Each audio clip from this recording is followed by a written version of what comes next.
Hi friends, রিম কিচেনে আপনাদের সবাইকে স্বাগত জানিয়ে আজকের নতুন রেসিপি শুরু করছি। দুধ পুলি পিঠা রেসিপি। আশা করছি সবার ভিডিওটি ভালো লাগবে। তো চলুন পিঠার রেসিপিটি কীভাবে তৈরি করছি দেখে নেওয়া যাক। যারা যারা তৈরি করতে পারেন না, আশা করছি সবাই পারবেন। তো কী কী উপকরণ লাগছে তো চলুন দেখে নিই। আমি এখানে নিয়েছি হাফ কাপ সুজি, 1 কাপ চিনি, নারকেল 1 কাপ, 4টে এলাচের গুঁড়ো, আর নিয়েছি আমন্ড আর কাজু গুঁড়ো করে নেওয়া। তো চলুন ফার্স্টে গ্যাসটা জ্বালিয়ে নিলাম, তারপর ওতে কড়াটা বসিয়ে দিলাম। কড়াটা বসিয়ে কিছুক্ষণ কড়াটা গরম হতে দিতে হবে। কিছুক্ষণ গরম হওয়ার পর ওতে দিয়ে দিলাম হাফ কাপ সুজি। সুজিটা দিয়ে বেশ কিছুক্ষণ নেড়ে চেড়ে নিতে হবে, হালকা করে ভেজে নিতে হবে।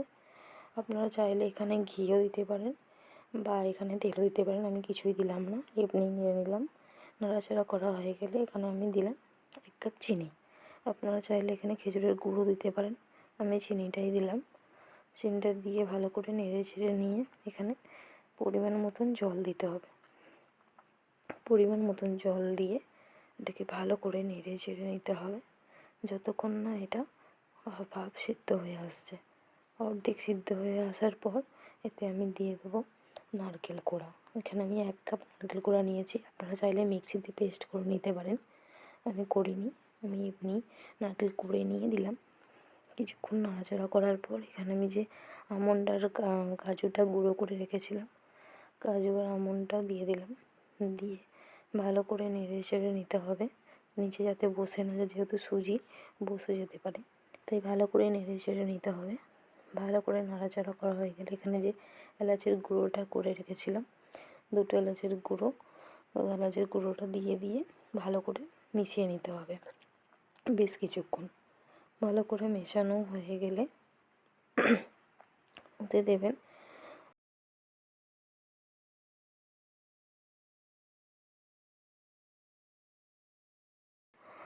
দিতে হবে। দিয়ে ভালো করে মিশিয়ে নিয়ে ভালো করে নাড়াচাড়া করতে হবে যতক্ষণ না সুজির জলটা মরে আসছে। যতক্ষণ না জলটা মরছে ততক্ষণ এইভাবে নাড়াচাড়া করে নেবেন। করার পর একটি পাত্রে নামিয়ে নেবেন, ঠান্ডা করতে দেবেন বেশ কিছুক্ষণ। যতক্ষণ এটা ঠান্ডা হবে ততক্ষণ আমি চাল গুঁড়োটা মেখে নেব। এখানে আমি ছোটো বাটি 2 বাটি চাল গুঁড়ো নিয়েছি, 200 গ্রাম মতন চাল গুঁড়ো নেওয়া হয়েছে। চাল গুঁড়োটা নিয়ে হাফ টেবিল স্পুন লবণ নিয়েছি। লবণ নিয়ে ভালো করে চাল গুঁড়োটা দিয়ে মিশিয়ে নিতে হবে। ভালো করে মিশিয়ে নিয়ে ভালো করে মেশানো হয়ে গেলে আমি এতে জল ফুটিয়ে নিয়েছিলাম, দিয়ে আমি জলটা অল্প অল্প করে মিশিয়ে ডো তৈরি করে নেব।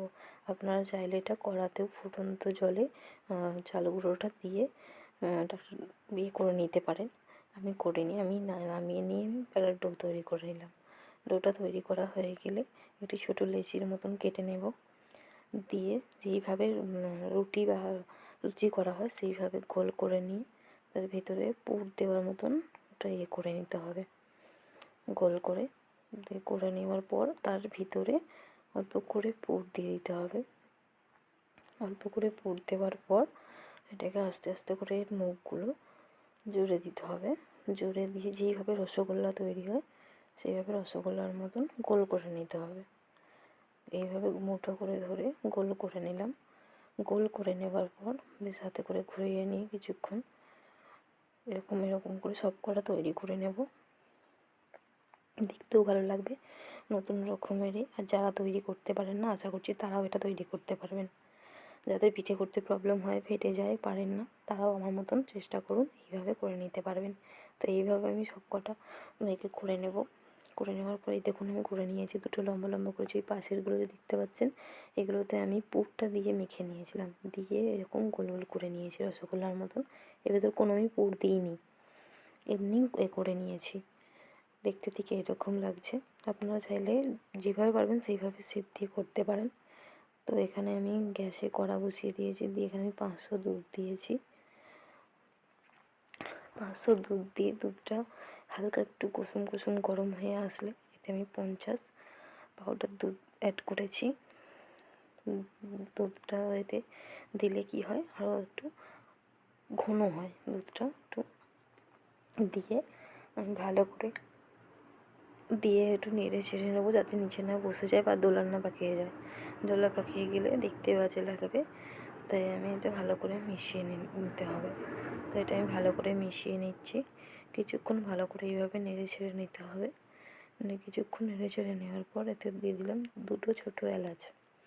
আমি ভেঙে দিয়েছি এলাচগুলো, থেঁতো করে দিইনি, এমনি হাতে করে কুড়িয়ে দিয়েছি। 2টো এলাচ এইভাবে দিয়ে দেওয়ার পর কিছুক্ষণ দেখতে হবে যতক্ষণ না দুধটা ফুটে আসছে। দুধটা ফুটে আসলে গ্যাসটা আস্তে করে দেবেন, মিডিয়াম করে দিয়ে এবার ওর মধ্যে একটা একটা করে যে এগুলো তৈরি করে রেখেছিলেন সে পিঠাগুলো দিয়ে দেবেন। সব কটা আস্তে আস্তে করে এইভাবে ছেড়ে দিয়ে মাঝে মাঝে এটা একটু একটু করে দিয়ে নাড়িয়ে চাড়িয়ে নিতে হবে, নাহলে নিচে লেগে যেতে পারে।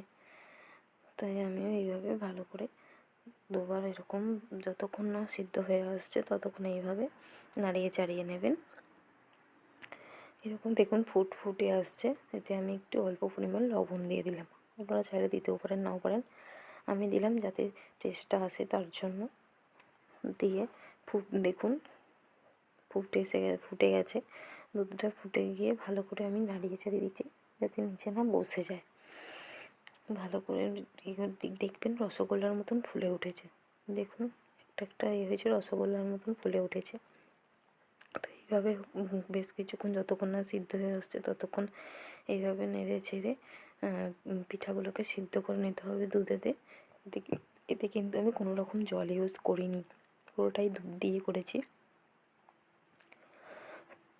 দিয়ে ভালো করে নেড়ে ছেড়ে নেওয়ার পর সিদ্ধ হয়ে আসলে লাস্টে নামানোর আগে ওতে আমি খেজুরের গুড় দিয়ে গ্যাসটা স্লো করে দিয়ে ওতে খেজুরের গুড় 200 গ্রাম মতন আমি খেজুরের গুড় দিয়েছি। খেজুরের গুড়টা দিয়ে একটু নাড়িয়ে ছাড়িয়ে গ্যাসটা অফ করে দিতে হবে, না হলে দুধটা কেটে যাবে। তাই আমি গুড়টা দিয়ে একটু নাড়িয়ে চাড়িয়ে নিলাম। নাড়িয়ে ছাড়িয়ে নিয়ে এবার আমি পিঠাটা নামিয়ে নেব। চলুন দেখে নিন পিঠার কালারটা কত সুন্দর আসছে। আপনারা চাইলে চিনি দিয়েও করতে পারেন, এখন যেহেতু শীতকাল গুড়ের তাই আমি খেজুরের গুড় দিয়েই করলাম। আশা করছি আপনাদের ভালো লাগবে। তো চলুন দেখুন কত সুন্দর কালারটা এসছে, আশা করছি আপনাদের ভালো লাগবে। দেখুন কত বড় বড় রসগোল্লার মতন এইগুলো পিঠাগুলো তৈরি হয়েছে। যদি ভালো লাগে প্লিজ চ্যানেলটাকে সাবস্ক্রাইব করে দেবেন। ভালো থাকবেন, সুস্থ থাকবেন। আবার পরের একটি নতুন ভিডিও আপনার সাথে দেখা হবে।